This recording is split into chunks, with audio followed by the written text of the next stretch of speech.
अस्सलाम वालेकुम। Pakistan super league 2025 की स्पेशल ट्रांसमिशन के साथ मैं हूं आपका मेज़बान लुकमान अली और आज पाकिस्तान सुपर लीग का इस वक्त मैच चल रहा है रावलपिंडी में और मैच बड़ा ज़बरदस्त है। Lahore Qalandars versus Quetta Gladiators. लाहौर ने पहले बैटिंग की है और इस वक्त कोयटा ग्लैडिएटर्स बैटिंग कर रहे हैं, लेकिन इब्तदाई तौर पर कहा जाए कि इस वक्त कोयटा की बैटिंग जो है टॉप ऑर्डर स्पेशली उसकी बात करें तो वो बुरी तरह से लड़खड़ा गया है और टॉप ऑर्डर ने कोई अच्छी परफॉर्मेंस नहीं दी अभी तक। तकरीबन उनके जो परफॉर्मेंस की बात की जाए तो वो प्लेयर्स जैसे सऊद शकील अच्छा परफॉर्म किया, लेकिन सऊद शकील इस मैच में अच्छा परफॉर्म नहीं कर पाए। लास्ट मैच में बतौर कैप्टन बड़ी अच्छी इनिंग खेली थी, हम सब ने तारीफ की थी, लेकिन यही एक मसला होता है हमारे यहाँ कि तसलसल नहीं होता। हसन नवाज एक गेम अच्छी खेलते हैं, अगली गेम में आपके सामने 1 रन उन्होंने किए हैं और इसी तरह से अगर बात की जाए दीगर प्लेयर्स की तो वो भी अच्छा परफॉर्म नहीं कर पाए। फिन एलन अच्छा खेले थे लास्ट इनिंग में कोयटा ग्लैडिएटर्स की तरफ से, वो भी उस तरह से नहीं खेल पाए। तो ये जो तसलसल होता है आज के प्रोग्राम में, इसको भी हम ज़ेरे बहस लाएंगे और ख़ासतौर पर पाकिस्तान के प्लेयर्स के साथ ही ऐसा क्यों होता है। इस वक्त कोयटा की बैटिंग तो चल रही है, लेकिन देखते हैं कि कोयटा इस मैच को जीत पाता है या नहीं जीत पाता। दूसरी जानिब आज लाहौर कलंदर्स का दिन लग रहा है और काफ़ी अच्छी परफॉर्मेंसेस उनकी जानिब से आई हैं, उस पर भी बात करेंगे। हमारे साथ ज़बरदस्त किस्म का पैनल मौजूद है। हमारे साथ मौजूद हैं हसनैन लियाकत, स्पोर्ट्स एनालिस्ट हैं, बहुत गहरी नज़रों की तमाम तर उमूर पर, और इसी तरह से हमारे साथ कराची से मौजूद हैं सीनियर स्पोर्ट जर्नलिस्ट बदियुज़्ज़मान साहब। बहुत शुक्रिया बदियुज़्ज़मान साहब, आप हमारे साथ मौजूद हैं। वहाँ से स्टूडियो में मौजूद हैं हसनैन लियाकत, उन्हीं से आगाज़ कर लेते हैं। हसनैन, आप मैच देखने भी गए, एक डिबेट चल रही है, मैं आगाज़ यहाँ से करना चाहता हूँ। कहा यह जा रहा है कि पिंडी में भी क्राउड नहीं आया आज की खासतौर पर बात की जाए तो रावलपिंडी वाले, इस्लामाबाद और इस पूरे रीजन के लोग आज निकले हैं मैच देखने के लिए, या फिर इस बात में वाकई में वजन है कि भाई आज उस तरह से लोग नहीं आए?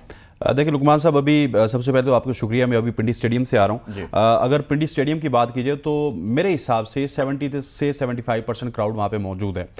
सोहेल तनवीर इंक्लूजर, यासिर अरफात, शोएब अख्तर और मीडिया बॉक्स के बिल्कुल जो अकब में इंक्लूजर्स हैं वो सारे तकरीबन 70% बुक हैं। जो प्रॉब्लम बना हुआ वो इमरान खान इंक्लूजर का और जावेद मियादाद का है। वहाँ की टिकट बड़ी एक्सपेंसिव हैं, लेकिन फैसिलिटीज़ कुछ भी नहीं है, उसी तरह की चेयर्स आपको मिलती है, तो वहाँ पर क्राउड नहीं है। लेकिन वो कराची वाला हिसाब बिल्कुल नहीं है जिस तरह कराची था कि क्राउड दिखने को नजर नहीं आ रहा था। आज अगर ड्रोन कैमरे पे नजर डाली जाए ना, ड्रोन कैमरे से, तो आपका ग्राउंड कम से कम फुल नजर आ रहा है और तमाम तरह स्टैंड्स बिल्कुल एम्प्टी नजर नहीं आ रहे। लेकिन ये आप देखिए भी ना कि मैच भी अवे टीमों का था। एक लाहौर की टीम है जो यहाँ से 4 घंटे दूर की है, एक कोयटा की टीम है जो कि यहाँ से 24 घंटे लगते हैं कोयटा पहुंचते हुए, लेकिन उसके बावजूद भी अगर 70% क्राउड आया है तो ये एक बहुत बड़ी अचीवमेंट है रावलपिंडी के क्राउड की। लेकिन कराची की बात की जाए तो कराची के मैच में भी आपको उनका ग्राउंड खाली नजर आ रहा है। और सबसे बड़ी बात लुकमान साहब, शोएब मलिक आउट हो गए। शोएब मलिक आउट हो गए, लेकिन आपको मैं एक और बहुत बड़ी बात बता दूं कि जो रावलपिंडी का क्राउड है या फिर कराची का क्राउड है, इसको आप ब्लेम नहीं कर सकते। ब्लेम आपने करना है पाकिस्तान क्रिकेट बोर्ड को।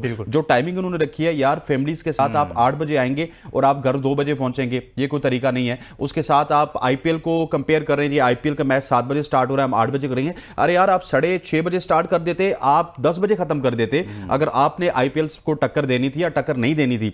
लेकिन उसके साथ साथ सिक्योरिटी यार, चांदनी चौक में गाड़ी कौन खड़ी करेगा और उसके बाद पिंडी स्टेडियम में कौन आएगा, इसी तरह से कराची स्टेडियम में इतने दूर गाड़ी कौन खड़ी करेगा। यहाँ पे इसी स्टेडियम को हमने बना हुआ देखा है। हसनैन, एक तरह से चलती रही हैं कि सिक्योरिटी के मामला हमने शुरू से देखते ज़्यादा होते हैं, बहुत ज़्यादा बैरियर्स होते हैं, लोगों को करना पड़ता है। लेकिन आपने ये नुकता ठीक उठाया है कि टाइम का जो मसला है ना, आपने जो मैच शुरू करवा रहे हैं 8:30 बजे और फिर रात को 12 बजे मैच खत्म हो, वहाँ से निकलते लोगों को 1 बज जाए, फिर घर पहुँचते 2 बज जाए, तो लोग इन चीज़ों को भी देख रहे हैं। तो आपको चाहिए था पाकिस्तान क्रिकेट पीएसएल की जो इंतजामिया, उसको चाहिए था कि कम से कम मगरिब के टाइम ये मैच शुरू होता तो कम कुछ 1.5 घंटा पहले, यानी कि 7 बजे शुरू हो जाता, तो मेरे ख्याल में ये ज़्यादा बेहतर रहता। बदियुज़्ज़मान साहब, रावलपिंडी में कह रहे हैं कि हम शुरू में से आगाज़ कर लिया हमने कि क्राउड निकला है। बाज़ लोग कहते हैं नहीं, हसनैन बता रहे हैं कि है वहाँ पर लोग आए हैं, लेकिन कुछ जो सॉलिड रीज़न उन्होंने सामने रखी वो ये है कि भाई आपने टाइम ही ऐसा रख दिया हुआ है।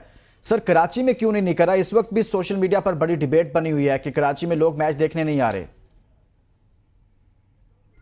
देखिए भाई, बिल्कुल स्नेहल भाई ने सही बात की। अगर 7 बजे टॉस हो, 7:30 बजे मैच शुरू हो, तो ये वो टाइम है कि आप 11 सवा 11 बजे तक फारिग हो जाते हैं। उसके बाद जो है लोग घरों को चले जाते हैं, सुबह उनको जो है अपनी ऑफिस में भी जाना होता है, बहुत सारे लोग जो है अपने अपने कारोबार पे जाते हैं, तो ये टाइम तो मेरे ख्याल में सूट करता था। लेकिन एकदम आप 8 बजे मैच शुरू करते हैं, तो अगर मैच थोड़ा सा लंबा हो जाए तो वो 11, 11:30, 12 बज जाते हैं। और 12 बजे के बाद जब आप खासतौर पर हम लोग जो है क्योंकि हम पोस्ट मैच प्रेस कॉन्फ्रेंस में भी बैठते हैं, तो हम तो तकरीबन 1-1:15 बजे आके घर पहुंचते, तो फिर सुबह फिर हमें ऑफिस के लिए जाना पड़ता है। और जहां तक आपने क्राउड की बात की, देखिए कराची वाले जो है ना, वो अभी देखिए कराची का मैच कराची में हो रहा है और क्राउड नहीं है।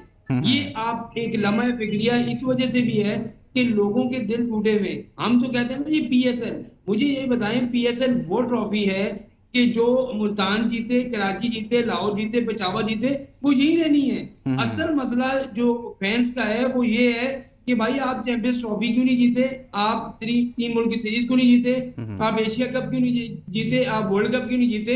ये तो पीएसएल है, आपके अपने बॉलर हैं, इनको आप समझते हैं जैसे चाहे मान लें। देखिए रिजवान ने पूरी सीरीज में वहां पर रन नहीं किए, यहाँ पर आकर उन्होंने पहले मैच में ही 100 कर दिए। तो ये चीजें जो होती हैं, और बाबर आजम मुझे समझ नहीं आ रहा उसको क्या हो रहा है, तो उसकी तो फॉर्म ही नहीं है। तो फिर लोग कहते हैं तो यार पागल बनाया हुआ है इन्होंने हमें, मैच यानी कि वहां जहां जरूरत है वहां रन्स करते नहीं हैं।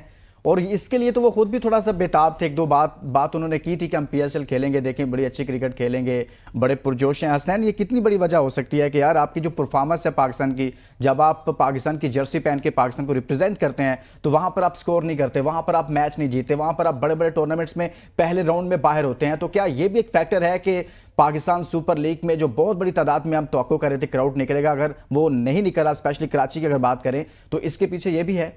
ये सबसे बड़ी रीजन है। मैं इसकी माजी से आपको एक मिसाल देता हूँ। पाकिस्तान सुपर लीग 8 जहां पे एहसानुल्लाह आए थे, और वो सुपर लीग में मेरा ख्याल है कराची में भी, मुल्तान में भी, लाहौर और पिंडी में आपको हाउसफुल नजर आया था। उसकी वजह ये थी कि 2022 का वर्ल्ड कप का आपने खेला था, 2021 के वर्ल्ड कप के आप सेमीफाइनल में पहुंचे थे। सबसे बड़ा मसला लुकमान साहब ये है कि आपके प्लेयर्स को ये रियलाइज करना होगा। बदी भाई ने तो बहुत बड़ी बात कर दी कि फाइनल जीतना होगा। हम यार टॉप 4 में भी फिनिश कर जाए ना, हम सेमीफाइनल में पहुंच जाए या फाइनल में पहुंच जाए, तो आपका जो फैन है वो खुश हो जाता है। हम इंडिया की तरह डिमांडिंग नहीं है कि इंडिया हर टूर्नामेंट के फाइनल में पहुंचे और जीते तो तब ठीक है, नहीं तो वो टीवी तोड़ देते हैं। हम तो कहते हैं कि टॉप 4 में फिनिश कर लें, लेकिन आपकी हालत ये है कि आप अमेरिका वाले वर्ल्ड कप में अमेरिका से हार गए और आप टॉप 8 में नहीं पहुंचे, फिर चैंपियंस ट्रॉफी अपने घर में करवा के आप सुपर 4 में नहीं पहुंचे। उससे पहले आप 2023 के क्रिकेट वर्ल्ड कप को देख लें, आप इंडिया से बुरी तरह से आ रहे हैं और उसके साथ साथ सुपर 4 पे नहीं पहुंचे, टॉप 4 पे नहीं पहुंचे। सो ये परफॉर्मेंसेस मैटर करती हैं।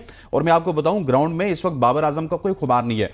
पहले बाबर आजम आते थे तो ग्राउंड में एकदम से बाबर आजम के नारे बजते थे, लेकिन अब बाबर आजम का नाम लेने वाला कोई नहीं है। अब अगर किसी प्लेयर की मुझे फैन फॉलोइंग नजर आती है तो वो कहीं ना कहीं साइम अयूब हैं, जिन्होंने रीसेंट पास में अच्छा परफॉर्म किया, फखर जमान है जो रीसेंट पास में अच्छा परफॉर्म कर रहे हैं, वो साइम अयूब को कर रहा है। साइम, फखर और आमिर को बहुत रिस्पांस कर रहे हैं। इसके अलावा करंट टीम के किसी भी प्लेयर को क्राउड रावलपिंडी का रिस्पांस नहीं कर रहा। अदरवाइज बाबर आजम आते थे रावलपिंडी के क्रिकेट स्टेडियम में तो इसलिए लगता था शायद अफरीदी आ गए, लेकिन अब बाबर आजम को कोई लिफ्ट नहीं करवा रहा, क्योंकि उनकी परफॉर्मेंसेस डाउन है और टीम में जो चपकलस चल रही है, जो झगड़े चल रहे हैं, उससे हमारे शायकीन क्रिकेट भी नाराज हैं। जो लोग कहते हैं ना जी कि हमने बाइकआउट कर दिया, बाइकआउट की वजह से ग्राउंड खाली है, फलस्तीन की वजह से ग्राउंड खाली है, यार लिटरली स्पीकिंग आपकी परफॉर्मेंस अच्छी नहीं है, लोग आपके मैच नहीं देखना चाहते, इस वजह से ग्राउंड खाली है। अगर आपकी परफॉर्मेंस अच्छी होगी तो रावलपिंडी का ग्राउंड, कराची का ग्राउंड, लाहौर का ग्राउंड वो आपको भरा हुआ नजर आएगा। लेकिन पीसीबी को भी कोई होश के नाखून लेने चाहिए। सिक्योरिटी का जो असर है उसको 8 पॉइंट से थोड़ा सा कम कर दो यार। अब 6 सीजन हो चुके हैं। उसके अलावा ये जो 8 बजे वाला ड्रामा है, इसको अगर आप 6, 6:30 या 7 बजे कर लेते तो अभी भी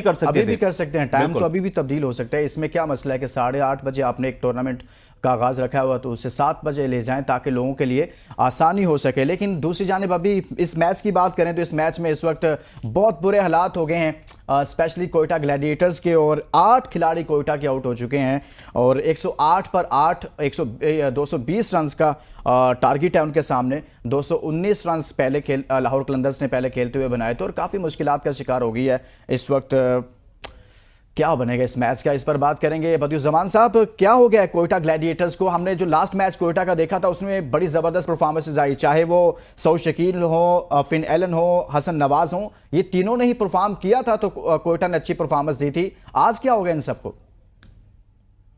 देखिए मुझे तो ये लग रहा है कि वहां पर जो पिंडी की जो पिच है या पिंडी की जो कंडीशन है, यहाँ का जो मौसम है, मेरे ख्याल में वो पहली बैटिंग को सूट कर रहा है। क्योंकि जब आप मैच शुरू कर रहे होते हैं तो उस वक्त धूप निकली भी होती है, मौसम जरा जबरदस्त होता है और उसके बाद आउटफील्ड जो है वो भी थोड़ी सी तेज होती है, तो उसमें वो रन बन जाते हैं। यही हाल पिछले मैच में आप देखें पेशावर के साथ हुआ, जब उन्होंने 200 से ऊपर रन कर दिए और पेशावर की टीम नहीं बना सकी। तो ये वहां की कंडीशन और कराची की कंडीशन में बहुत ज्यादा फर्क है, यही वजह हमें नजर आ रही है। लेकिन दूसरी जानिब ये है कि आप पाकिस्तानी प्लेयर की जो बात कर रहे थे ना, पाकिस्तानी प्लेयर एक मैच में रन करते हैं तो फिर अगले 3 मैचों के लिए आपको इंतजार करना पड़ेगा कि भाई वो तीसरा मैच कब आएगा जब पाकिस्तानी प्लेयर जो है वो रन करेंगे। ये चीजें पाकिस्तान T20 आप उसको खिलाएं जिसने T20 खेलना है। अबे भाई साई मुझे हम तो ये आपसे कहना चाह रहे हैं, हम बार बार बोल रहे हैं, खुद रिजवान अब जो है मान गए हैं कि T20 क्रिकेट में सऊद शकील को जब आप खिलाते नहीं है तो आपने कप्तान क्यों बनाया, फ्रेंचाइज किया। उसके अलावा बाबर आजम को आपने T20 से निकाल दिया, रिजवान को T20 निकाल दिया, उनको T20 खिलाने। शोएब मलिक, मुझे समझ नहीं आ रहा कि शोएब मलिक में से आप क्या निकालना चाह रहे हैं। वो क्यों जो है वो किसी एक जो खिलाड़ी का हक मारा जा रहा है, जो नौजवान प्लेयर है उसको मौका दें। कोई ऑलराउंडर आपके पास आए, कोई ऐसा स्पिनर आपके पास आए, ऐसा फास्ट बॉलर आए जिसके आगे जाके पाकिस्तान की नुमाइंदगी कर सके। आप शोएब मलिक की बात करें, शुक्र करें कि वहाब रियाज नहीं है। ये आप शुक्र करें बदियुज़्ज़मान साहब, वहाब रियाज PSL नहीं खेल रहे, इस किसी टीम का हिस्सा नहीं है, वरना वो भी बतौर कैप्टन खेल रहे होते। आगे थे वो इसीलिए मैं कह रहा हूँ ना सर। नेशनल T20 में आगे थे, वो तो हर तरफ से तनकीद हुई तो वो बाहर हो गए, लेकिन शोएब मलिक फिर भी खेले थे। तो ये चीजें अब हम मुकाबला करते हैं IPL, यार कहाँ IPL और कहाँ PSL। वो IPL से प्लेयर निकालते हैं, हम IPL से प्लेयर निकालते नहीं है ना, हम प्लेयर बनाते हैं। उनके जो है वो IPL से ऐसे प्लेयर निकले कि उनकी T20 की 3 टीमें बन गई हैं और हमारे आज दिन तक 10वां सीजन हो गया है और 10वें सीजन में हम सिर्फ 2 से 3 लड़कों के अलावा जो है वो PSL से कुछ नहीं निकाल सके, वो भी अब फेल होते जा रहे हैं। तो मेरे ख्याल में आप क्रिकेट के साथ मजाक ना करें, खिलवाड़ ना करें। क्रिकेट वो नहीं चाहिए। अगर आज आप जीत रहे होते ना तो आप नेशनल स्टेडियम की बात कर रहे हैं, नेशनल स्टेडियम में कल मैं वहां पर मौजूद था, 7 से 8 हजार लोग नहीं थी, वो भी सेकंड बैटिंग में आ गए। पहली इनिंग में तो आपने देखा होगा कुर्सियां खाली थी, सिर्फ बदियुज़्ज़मान साहब वहां पर मौजूद थे, इसके अलावा तो सारे स्टैंड्स खाली थे। बदी भाई, तो ये चीजें जो है खत्म करनी पड़ेंगी आपको क्रिकेट के साथ मजाक नहीं करना पड़ेगा।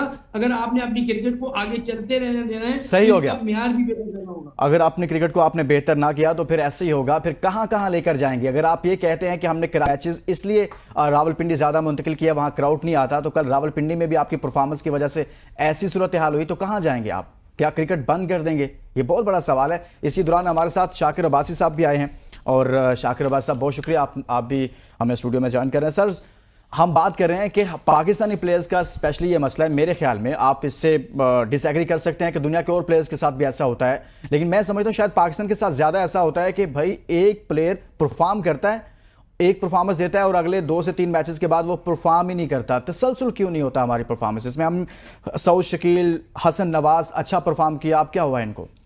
पाकिस्तान प्लेयर का ये मसला हमेशा से रहा है कि कंसिस्टेंसी ही वो लैग कर रही है, जो प्लेयर में लैग कर रही है और वो फिर अल्टीमेटली रिफ्लेक्ट होती है अब टीम की कारकर्दगी में। मैं समझता हूँ कि जिस कलर में और जिस फॉर्म में तीनों फॉर्मेट में यानी तीनों डिपार्टमेंट में कोयटा ग्लैडिएटर पहले मैच में फील्डिंग, बॉलिंग, बैटिंग, कैप्टनसी, वो आज बिल्कुल सिक्के का दूसरा रुख लग रहा था, किसी बिल्कुल ऑफ कलर लग रही थी फॉर नो रीज़न। और लाहौर कलंदर ने उस तरह से बाउंस बैक किया है, वो पहले मैच में जिस तरह बिल्कुल ही ऑफ कलर थे और उन्होंने जिस तरह का कम बैक किया है, मैं समझता हूँ कि फ़खर जमान की वो इनिंग्स उन्हें वो मोमेंटम देगी जो अभी तक वो कैरी किए हुए हैं। और ज़बरदस्त किसी भी मैच में 200 प्लस रन जो पहली इनिंग्स में बनेंगे तो मेरा ख्याल है थोड़ा सा मुश्किल हो रहा है टीमों को चेस करते हुए। कल चेस हुआ लेकिन लग यही रहा था कि 200 प्लस का टारगेट कोयटा ग्लैडिएटर के लिए अगर उनके कैप्टन एक अच्छा आगाज़ ना दे सके जिस तरह का आगाज़ फ़खर जमान ने दिया था तो मुश्किल हो जाएगा और वही सामने आया। लेकिन लाहौर कलंदर की जानिब से जो सबसे बेस्ट परफॉर्मेंस रही, चलें उसकी हम बात करेंगे कि जो अच्छी परफॉर्मेंस रही है। हसनैन, अभी मैं और आप प्रोग्राम शुरू होने से पहले कुछ बात कर रहे थे कि शायद ये आज का मैच जो है वो थोड़ा सा ताखीर से खत्म होगा, यानी कि मैं कह रहा था यार 2 ओवर्स, और आप भी कुछ ऐसे ही कह रहे थे हाँ 2 से 3 ओवर्स ऐसा हो सकता है, यानी कि जैसे पहले खत्म हो रहे थे वैसा नहीं होगा। लेकिन भाई अच्छी अब खबर ये है कि आपको ज़्यादा जहमत नहीं देंगे, मतलब वो कि इस हवाले से हम मैच पर नज़र रखें। वो कह रहे हैं हम मैच ख़त्म करने लगे हैं, 9 आउट हो गए 114 रन पर। सर क्या हो रहा है आज कोयटा के साथ? सर सबसे पहले तो जिस तरह है ना, दर्जी जब तक जीता है तब तक सीता है, तो दर्जी इस टीम में है शोएब मलिक के शक्ल में। ख्वाजा नाफे क्यों नहीं है, अब बहुत बड़े सवालात हैं, क्योंकि शोएब मलिक का कौमी क्रिकेट में कोई रोल नहीं है।